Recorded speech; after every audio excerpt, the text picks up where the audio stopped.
እንኳን ሙሉ ፔሪድ 10 ደቂቃ 20 ደቂቃ ስታረፍዱ በጣም ብዙ የቀረባችሁ ስለሚመስላችሁ ጭንቀት አለ እና ልጁ ቤት ሲገባ ሆምወርክ ነው ብሎ ለይቱ ሙሉ ሲቆፍር አደረ፣ አልቻለም። ቅዳሜ ሙሉ ቀን ቆፈረ፣ አልቻለም። እሁድ ዋለበት፣ አልቻለም። እሁድ አጋማሽ ለሊት ላይ አንዷን ጥያቄ መለሰ።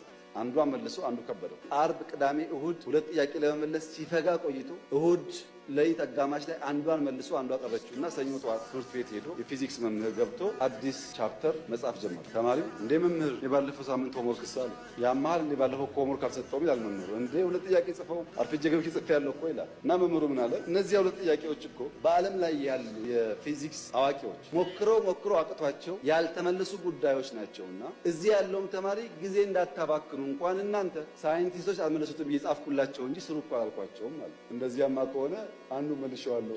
ሰው ሲያሳዩ ለካ ትክክል አንደኛውን ፈቶታል።